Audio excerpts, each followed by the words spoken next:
ವಕ್ರತುಂಡ ಮಹಾಕಾಯ ಸೂರ್ಯಕೋಟಿ ಸಮಪ್ರಭ ನಿರ್ವಿಘ್ನಂ ಕುರು ಮೇ ದೇವ ಸರ್ವಕಾರ್ಯೇಷು ಸರ್ವತಾ. ಗಜಾನನಂ ಭೂತಗಣಾದಿಸೇವಿತಂ ಕಪಿಸ್ತಜಂಬೂಫಲಸಾರ ಭಕ್ಷಿತಂ ಉಮಾಸುತಂ ಶೋಕವಿನಾಶಕಾರಣಂ ನಮಾಮಿ ವಿಘ್ನೇಶ್ವರ ಪಾದಪಂಕಜಂ.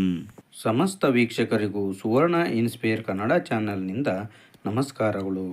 ವೀಕ್ಷಕರೇ, ನೀವು ಇದೇ ಮೊದಲ ಬಾರಿಗೆ ನಮ್ಮ ಚಾನಲನ್ನು ನೋಡ್ತಾ ಇದ್ದರೆ ಸಬ್ಸ್ಕ್ರೈಬ್ ಮಾಡಿ, ಗಂಟೆ ಬಟನ್ ಒತ್ತಿ ಆಲ್ ಅಂತ ಸೆಲೆಕ್ಟ್ ಮಾಡಿ. ಹೀಗೆ ಮಾಡೋದ್ರಿಂದ ನಾವು ಹಾಕುವ ಎಲ್ಲ ವಿಡಿಯೋಗಳು ಮೊದಲಿಗೆ ನಿಮ್ಮನ್ನು ತಲುಪುತ್ತವೆ. ಬನ್ನಿ ವೀಕ್ಷಕರೇ, ಇಂದಿನ ವಿಡಿಯೋ ಶುರು ಮಾಡೋಣ. ವೀಕ್ಷಕರೇ, 2026 ಫೆಬ್ರವರಿ ತಿಂಗಳ ಕಟಕ ರಾಶಿ ಮಾಸ ಭವಿಷ್ಯ. ಕಟಕ ರಾಶಿಯವರೇ 2026 ಪ್ರತಿ ತಿಂಗಳ ಜ್ಯೋತಿಷ್ಯ ಫಲಗಳನ್ನು ಸರಳವಾಗಿ ಸ್ಪಷ್ಟವಾಗಿ ತಿಳಿಸುವ ಈ ವಿಡಿಯೋದಲ್ಲಿ ಉದ್ಯೋಗ, ಹಣಕಾಸು, ಪ್ರೀತಿ, ದಾಂಪತ್ಯ, ಕುಟುಂಬ ಮತ್ತು ಆರೋಗ್ಯ ಎಲ್ಲದರ ಕುರಿತು ವಿವರವಾಗಿ ಈ ವಿಡಿಯೋದಲ್ಲಿ ತಿಳಿಸಲಾಗಿದೆ. ಗ್ರಹ ಚಲನೆಗಳ ಆಧಾರದ ಮೇಲೆ ಯಾವ ತಿಂಗಳಲ್ಲಿ ಅವಕಾಶಗಳು ಹೆಚ್ಚಾಗುತ್ತವೆ, ಯಾವ ಸಮಯದಲ್ಲಿ ಜಾಗರೂಕತೆಯಿಂದ ನಡೆದುಕೊಳ್ಳಬೇಕು ಎಂಬುದನ್ನು ಉದಾಹರಣೆಗಳೊಂದಿಗೆ ತಿಳಿಸಲಾಗಿದೆ. ಈ ವಿಡಿಯೋದಲ್ಲಿ ಪ್ರತಿ ತಿಂಗಳ ಶುಭ ದಿನಗಳು, ಸಾಧ್ಯವಾದ ಸವಾಲುಗಳು ಹಾಗೂ ಅನುಸರಿಸಬೇಕಾದ ಸಣ್ಣ ಪರಿಹಾರಗಳು ಕೂಡ ತಿಳಿಸಲ್ಪಟ್ಟಿರುವುದರಿಂದ 2026 ಹೆಚ್ಚು ಯಶಸ್ವಿ ಮತ್ತು ಆತ್ಮವಿಶ್ವಾಸಭರಿತ ವರ್ಷವಾಗಿಸಿಕೊಳ್ಳಲು ಇದು ಉಪಯುಕ್ತವಾಗಿರಲಿದೆ. ಕಟಕ ರಾಶಿಯವರಿಗೆ ಈ ತಿಂಗಳು ನಿಮಗೆ ಏರಿಳಿತದಿಂದ ತುಂಬಿರುತ್ತದೆ. ವೃತ್ತಿ ಜೀವನದ ದೃಷ್ಟಿಕೋನದಿಂದ ಮಿಶ್ರ ಫಲಿತಾಂಶವನ್ನು ತರಲಿದೆ. ಒಂದೆಡೆ ನಿಮ್ಮ ಮೇಲೆ ಕೆಲಸದ ಒತ್ತಡವಿರುತ್ತದೆ, ಆದರೆ ಮತ್ತೊಂದೆಡೆ ನಿಮಗೆ ಬಡ್ತಿ ಸಿಗುವ ಸಾಧ್ಯತೆಗಳಿವೆ. 4 ಗ್ರಹಗಳು ನಿಮ್ಮ 7ನೇ ಮನೆಯಲ್ಲಿ ಇರುವುದರಿಂದ ಉದ್ಯಮಿಗಳು ತಿಂಗಳ ಆರಂಭದಲ್ಲಿ ಬಹಳಷ್ಟು ಏರಿಳಿತಗಳನ್ನು ಎದುರಿಸಬೇಕಾಗುತ್ತದೆ. ವಿದ್ಯಾರ್ಥಿಗಳ ಬಗ್ಗೆ ಮಾತನಾಡಿದರೆ, ನಿಮ್ಮ ಕಠಿಣ ಅಧ್ಯಯನ ಮತ್ತು ಪರಿಶ್ರಮವು ಯಶಸ್ಸನ್ನು ತರುತ್ತದೆ ಮತ್ತು ನೀವು ಶಿಕ್ಷಣದಲ್ಲಿ ಪ್ರಗತಿ ಸಾಧಿಸಲು ಸಾಧ್ಯವಾಗುತ್ತದೆ.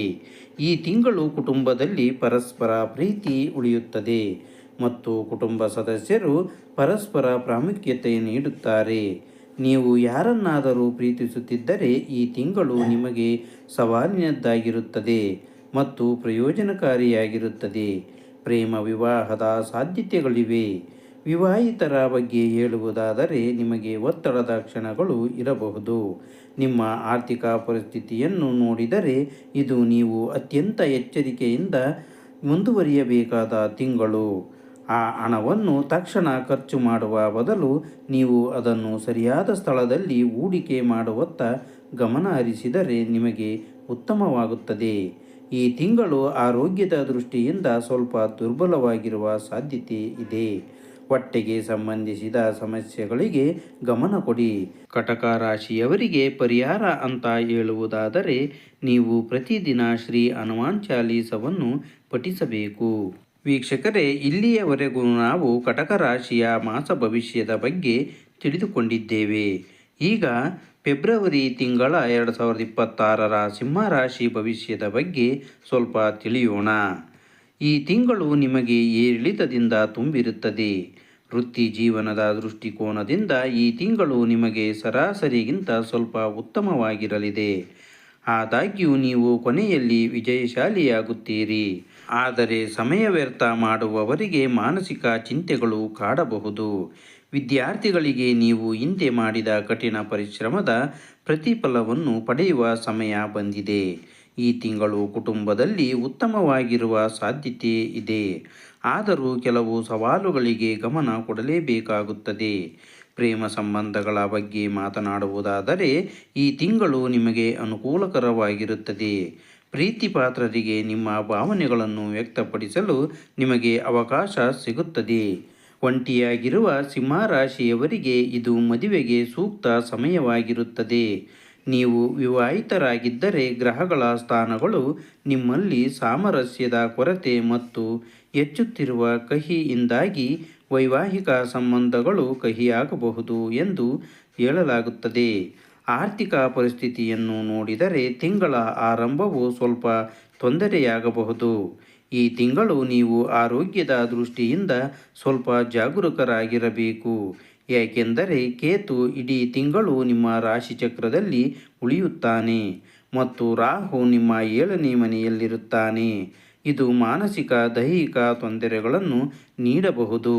ಸಿಂಹರಾಶಿಯವರು ಪರಿಹಾರವಾಗಿ ಭಾನುವಾರದಂದು ನೀವು ಸೂರ್ಯನಿಗೆ ನೀರನ್ನು ಅರ್ಪಿಸಬೇಕು. ಸಿಂಹರಾಶಿಯ ಬಗ್ಗೆ ತಿಳ್ಕೊಂಡಾಯ್ತಲ್ಲ ವೀಕ್ಷಕರೇ. ಈಗ ಕನ್ಯಾ ರಾಶಿಯ ಬಗ್ಗೆ ನೋಡೋಣ. ಫೆಬ್ರವರಿ 2026 ಕನ್ಯಾ ರಾಶಿ ಭವಿಷ್ಯ. ನಿಮಗೆ ಈ ತಿಂಗಳು ಅನೇಕ ವಿಷಯಗಳಲ್ಲಿ ಅನುಕೂಲಕರ ಫಲಿತಾಂಶವನ್ನು ತರುತ್ತದೆ ಮತ್ತು ನೀವು ಕೆಲವು ಕ್ಷೇತ್ರದಲ್ಲಿ ಜಾಗರೂಕರಾಗಿರಬೇಕು. ಈ ತಿಂಗಳು ವೃತ್ತಿ ಜೀವನದ ದೃಷ್ಟಿಯಿಂದ ಅನುಕೂಲಕರವಾಗಿರುವ ಸಾಧ್ಯತೆ ಇದೆ. 6ನೇ ಮನೆಯ ಅಧಿಪತಿ ಶನಿಯು ಇಡೀ ತಿಂಗಳು 7ನೇ ಮನೆಯಲ್ಲಿಯೇ ಇರುತ್ತಾನೆ. ಇದರಿಂದಾಗಿ ನೀವು ಉದ್ಯೋಗದಲ್ಲಿ ಉತ್ತಮ ಸ್ಥಾನವನ್ನು ಪಡೆಯುತ್ತೀರಿ. 7ನೇ ಮನೆಯಲ್ಲಿ ಶನಿ ಪ್ರಭಾವವು ವ್ಯವಹಾರದಲ್ಲಿ ದೀರ್ಘಾವಧಿಯ ಯೋಜನೆಗಳಿಂದ ಪ್ರಯೋಜನಗಳನ್ನು ನೀಡುತ್ತದೆ. ವಿದ್ಯಾರ್ಥಿಗಳಿಗೆ ತಿಂಗಳ ಆರಂಭವು ಸವಾಲಿನದ್ದಾಗಿರುತ್ತದೆ, ಏಕೆಂದರೆ 4 ಗ್ರಹಗಳು 5ನೇ ಮನೆಯಲ್ಲಿ ಒಟ್ಟಿಗೆ ಇರುತ್ತವೆ. ನಿಮ್ಮ ಗಮನವು ಮತ್ತೆ ಮತ್ತೆ ಬೇರೆಡೆಗೆ ತಿರುಗುತ್ತದೆ ಮತ್ತು ನೀವು ಅಧ್ಯಯನದಿಂದ ವಿಚಲಿತರಾಗುತ್ತೀರಿ. ಈ ತಿಂಗಳು ಕುಟುಂಬದಲ್ಲಿ ಉತ್ತಮವಾಗಿರುತ್ತದೆ. ಜನರಲ್ಲಿ ಪ್ರೀತಿ ಇರುತ್ತದೆ. ಪ್ರೇಮ ಸಂಬಂಧದಲ್ಲಿದ್ದರೆ ತಿಂಗಳು ಏರಿಳಿತಗಳಿಂದ ತುಂಬಿರುತ್ತದೆ. 5ನೇ ಮನೆಯಲ್ಲಿ 4 ಗ್ರಹಗಳು ಒಟ್ಟಿಗೆ ಇರುವುದರಿಂದ ಇದು ನಿಮ್ಮ ಪ್ರೇಮ ಸಂಬಂಧಕ್ಕೆ ಕಠಿಣ ಸಮಯವಾಗಿರುತ್ತದೆ. ನೀವು ಈಗಾಗಲೇ ಸಂಬಂಧದಲ್ಲಿದ್ದರೆ ಬೇರೆಯವರನ್ನು ಬೇರೆ ದೃಷ್ಟಿಯಿಂದ ನೋಡಲು ಪ್ರಯತ್ನಿಸಬಾರದು. ಅದರ ಪರಿಣಾಮವು ನಿಮ್ಮ ಸಂಬಂಧದ ಮೇಲೆ ತುಂಬ ಕೆಟ್ಟದಾಗಿರುತ್ತದೆ. ವಿವಾಹಿತರಿಗೆ ಕೆಲಸದ ಕಾರಣದಿಂದಾಗಿ ಸ್ವಲ್ಪ ದೂರವಿರಬಹುದು, ಆದರೆ ಪ್ರೀತಿಯ ಭಾವನೆ ಉಳಿಯುತ್ತದೆ. ನಿಮ್ಮ ಆರ್ಥಿಕ ಸ್ಥಿತಿ ಮಧ್ಯಮವಾಗಿ ಮತ್ತು ಉತ್ತಮವಾಗಿರುತ್ತದೆ. ನೀವು ಉಳಿತಾಯ ಯೋಜನೆಯಲ್ಲಿ ಹೂಡಿಕೆ ಮಾಡಿದ್ದರೆ ಆರ್ಥಿಕ ಲಾಭ ಪಡೆಯಬಹುದು. ಈ ತಿಂಗಳು ಆರೋಗ್ಯದ ದೃಷ್ಟಿಯಿಂದ ಕಳವಳಕಾರಿಯಾಗಿರುತ್ತದೆ. ಹೊಟ್ಟೆಗೆ ಸಂಬಂಧಿಸಿದ ಕಾಯಿಲೆಗಳು, ಜೀರ್ಣಾಂಗ ಅಸ್ವಸ್ಥತೆ ಮತ್ತು ದೊಡ್ಡ ಕರುಳಿನ ಸೋಂಕಿನಂತಹ ಸಮಸ್ಯೆಗಳು ನಿಮ್ಮನ್ನು ಕಾಡಬಹುದು. ನಿಮಗೆ ಪರಿಹಾರವಂತ ಹೇಳೋದಾದರೆ ಬುಧವಾರ ಶ್ರೀ ವಿಷ್ಣು ಸಹಸ್ರನಾಮ ಸ್ತೋತ್ರವನ್ನು ಪಠಿಸಿ. ವೀಕ್ಷಕರೇ, ಈ ವಿಡಿಯೋದ ಮಾಹಿತಿ ನಿಮಗೆ ಇಷ್ಟವಾದಲ್ಲಿ ನಿಮ್ಮ ಆಪ್ತರಿಗೂ ಮತ್ತು ಸ್ನೇಹಿತರಿಗೂ ಶೇರ್ ಮಾಡಿ. ಧನ್ಯವಾದಗಳು.